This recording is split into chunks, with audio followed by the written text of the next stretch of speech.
Hey guys, Philosopher here, and today we're talking about Shang-Chi, going to be a very significant addition to the Heroes for Hire team. I have to say, going to be very impactful in war without a doubt. Going to definitely completely change up the meta as it exists right now in war. But I'm a little disappointed. I'm not disappointed with all of us getting whatever, 10 million extra gold. That's great. That's probably the best thing in this blog. But as for Shang-Chi, not what I was hoping for. And here's what I mean by this. When you look at this Shang-Chi kit, it really is all about making the Heroes for Hire team insane on more defense. You know, when the devs asked Envoys for their views on this team, I mean, my thought process was, it would really be nice to have this team be good at something other than more defense. It would be nice if Shang-Chi gave the team some functionality elsewhere, and the team basically decided absolutely not. You know, the devs decided they just want to double down on Heroes for Hire being what it was. Now, just as a reminder now, you know, Heroes for Hire, I invested heavily in this team. Partly because I'm streaming and doing these videos. Partly because I'm the war captain for a Diamond Alliance, and I am, competing against the other Diamond Alliances and so forth. And, so in my level, it seems like almost everyone has these characters really built up. But as I said, almost no one should be going all into these characters. I really think that unless you're super endgame and care deeply about Alliance War, this is basically a team you can just put your spare gear on and focus elsewhere, because war defense teams always just get countered very quickly. I think I said when this team came out, expect in a few months this team's going to get totally countered, and you'll put this massive investment and then wonder why you did. Well, they got countered basically like a month later by Infinity Watch, right? That is the status of this team right now. So if you look at my war offense tier list, okay, which I have linked below, this is I don't have Secret Avengers in here yet. I'm planning to update this soon, but Secret Avengers don't change the fact that essentially at the very top there's this single tier with Infinity Watch and the Heroes for Hire counter, which is basically like Black Bolt, Surfer, Kestrel, and then do you want to use some combination of Emma, Crystal, Fury, Yo-Yo, whatever. There's different options there.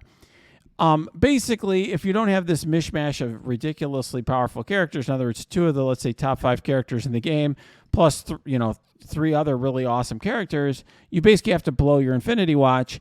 And if you don't do that, if you don't have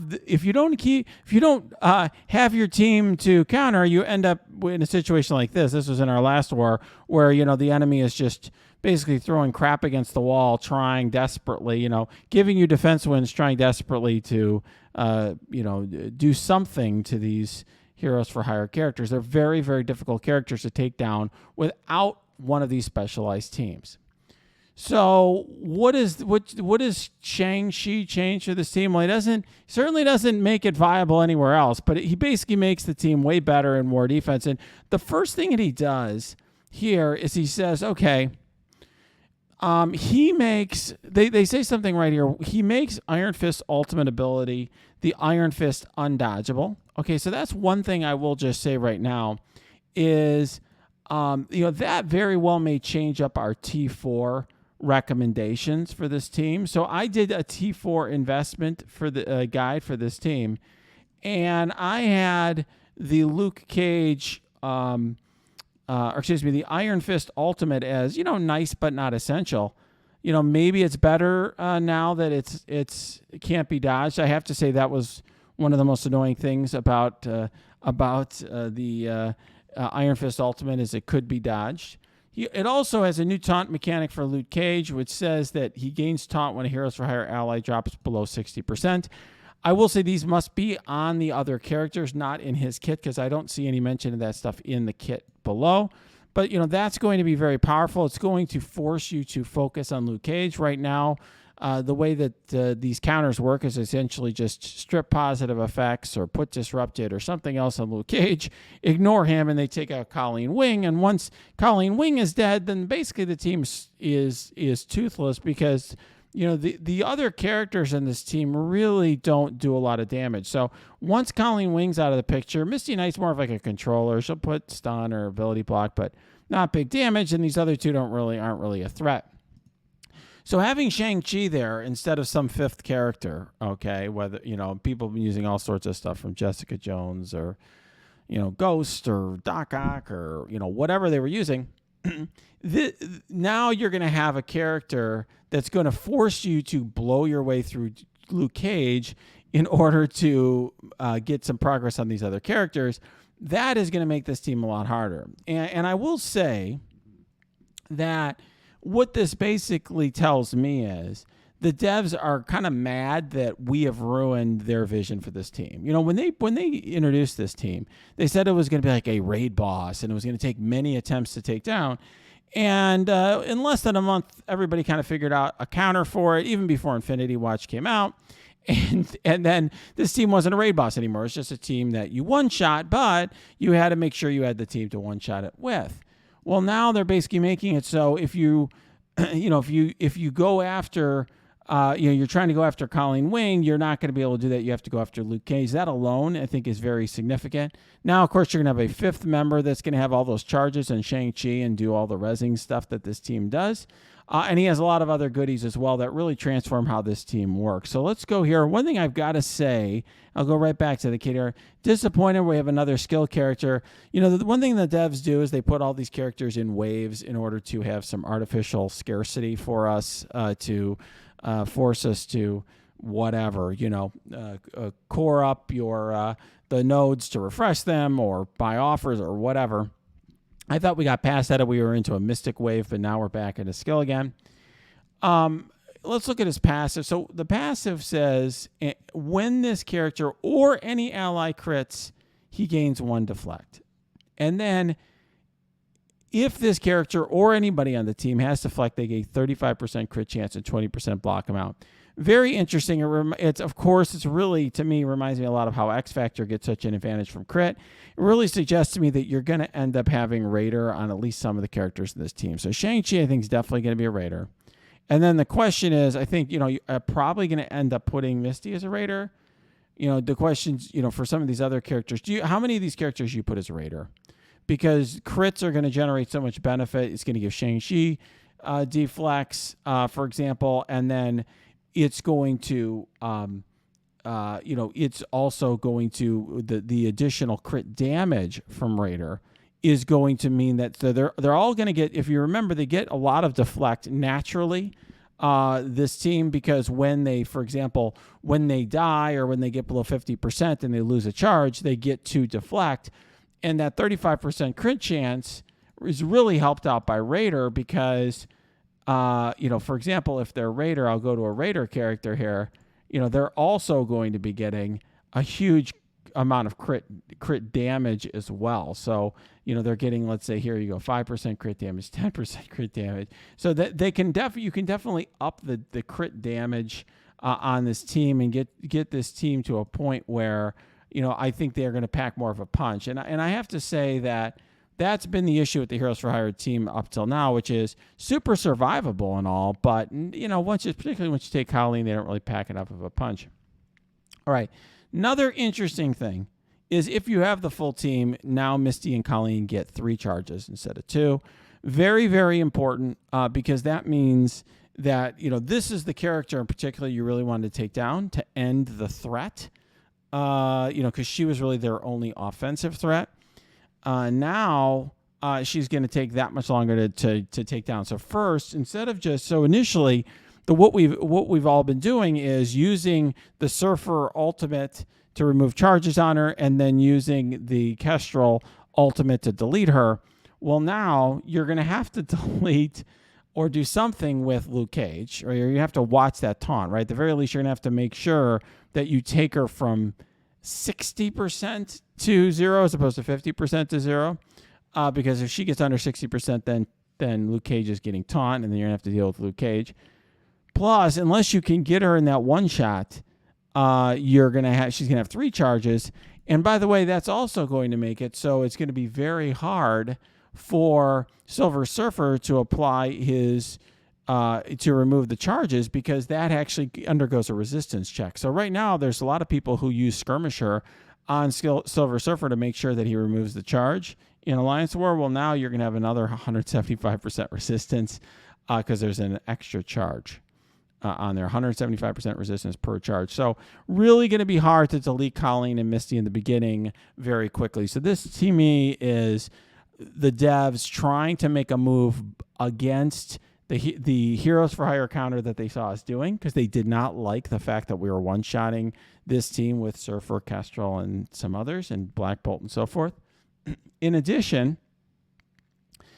it seems to me like they have some pieces here that are very anti Infinity Watch as well. So one thing, of course, it says high health, damage, and speed. So if he's high damage, you already now have another threat on the team in addition to Colleen. High speed, we'll see how fast he really is. That could be very interesting if he's like the fastest character in the game or something. Of course, there is other elements of him gaining speed in this kit. The basic attacks a target for 300% damage and applies slow, and then gets extra crit chance. Once again, then he'll get more deflect, and it's kind of a train where he's going to be feeding, he's going to be feeding the team here, where, for example, every time he gets, he crits, he's going to gain more deflect. So he's just going to keep deflects on himself, which is going to keep him alive. Then the first turn is going to be this ultimate: attack all enemies for 450% damage, plus 75% damage per positive effect from the primary target, and reduce speed bar of all enemies by 10%, and apply speed up to all heroes for our allies for 2 turns. This is huge, by the way, plus 50% speed bar gain. Can't be counterattack, dodged, or blocked. On war defense, reduce the speed bar by 20% and 100% additional damage per positive effect instead. So what I think this means is, instead of, it's not 100% clear because it's scopely, and it could, who knows, they could screw it up, but it sounds like this is 100% instead of 75, not 175. But nonetheless, this is very significant, because when Infinity Watch goes up against them, Infinity Watch usually spawns, most of the team spawns with 3 positive effects: Safeguard, Defense Up, and Immunity. Gamora and Nebula very quickly have 4 of them because they get Speed Up as well. And then additional things that the team does applies additional positive effects. Nebula's special gives 2 counter. Her ultimate gives 1 or 2 evade, depending on the character. And then, during much of the battle, they're going to have 3 or 4 positive effects, because they're going to gain death proof. They're going to gain offense up.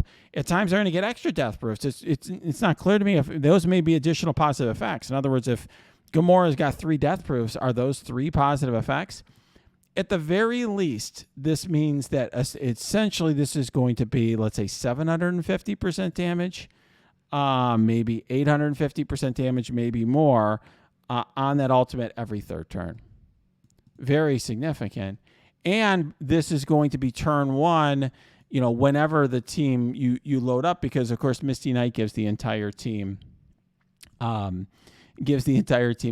energy, so he's going to use that first turn.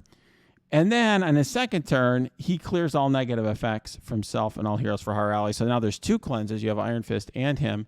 And, of course, he gains 2 counter, and he fills speed bar. So, he's essentially going to be doing the ultimate very, very often. And on war defense, he attacks this attack here. Primary and adjacent targets attacks the most injured non-summoned enemy, and the adjacent targets instead ignores taunt and stealth, and fills speed bar by 75%. So this is going to effectively make him much faster than he is. So one thing we don't know is, does his base speed fast, or is it just this that makes him super fast? If his base speed is super fast and he has this, I mean, it could be insane, because he's also putting speed up on spawn. So he could make this team way, way harder. And then the basic applies slow to the enemy by attacking for 300% damage, and gets 50% extra crit chance, which of course gives him another, likely is going to end up meaning more deflect, which means more crit chance, and so on and so forth. So very, very powerful character who, if you've invested hard in Heroes for Hire, you're going to want to invest in this character. But what is he going to do? Effectively, he's going to make this just a super, raid bossy kind of team again. It's going to be a team that we're going to find frustrating again. I don't know whether Infinity Watch will take it down. It may not, on a one shot. It's certainly Infinity Watch is super powerful, but the devs have decided that having Heroes for Hire be a team that, you can counter in one shot, even though it's very difficult, and even though only basically 2 teams, and they're very powerful teams, could do it, was too much. And so now they've gone all in. Now this is still a war defense team, and other than, I guess, it helps you in Gamma, whatever, but it's still a war defense team. Hard for me to get too excited about recommending that people invest in this, but he's going to make the team a lot stronger. How much that matters to you really depends on your situation and how good it really is. In other words, if Shang-Chi makes the team way better, but it still loses to Infinity Watch, people are going to be disappointed. And I will tell you this, the devs will have really screwed up, because people are not going to want to build this character and be excited about building the character if Infinity Watch doesn't at least have big trouble against this, right? Right now Infinity Watch can easily punch up on this team. If Infinity Watch, at the very least has to punch down or something, then I could see that being an issue. That is going to make people want to buy the character. Otherwise, I don't know. But I will say this, he's going to make the team way better. He's certainly very strong. And it remains to be seen how he changes the way this team works. Certainly, we may see some Raiders. As I said, Iron Fist Alt may become more important. Misty Knight actually kind of gets a nerf to certain things here, like clearing all positive effects from a primary target. Not sure that's really good anymore, right? Maybe we want him to have positive effects. I don't know. I mean, it definitely changes with some of her stuff. The ordering here, I'm probably going to have to put out a new infographic. So very interesting effect on the team. How good this is really is going to depend on how it plays in practice. So I'm going to reserve judgment until that happens, but these are my first impressions. Definitely going to be very powerful in Alliance War, once again, shaking up the meta. All right, guys, if you like this video, smash that like button, subscribe to this channel, and hey, if you got comments, leave them below or go to my Discord. We got great conversations going on there, always talking Alliance War and so forth. Or you know what? Go to my Twitch stream. I try to stream most weeknights there as well.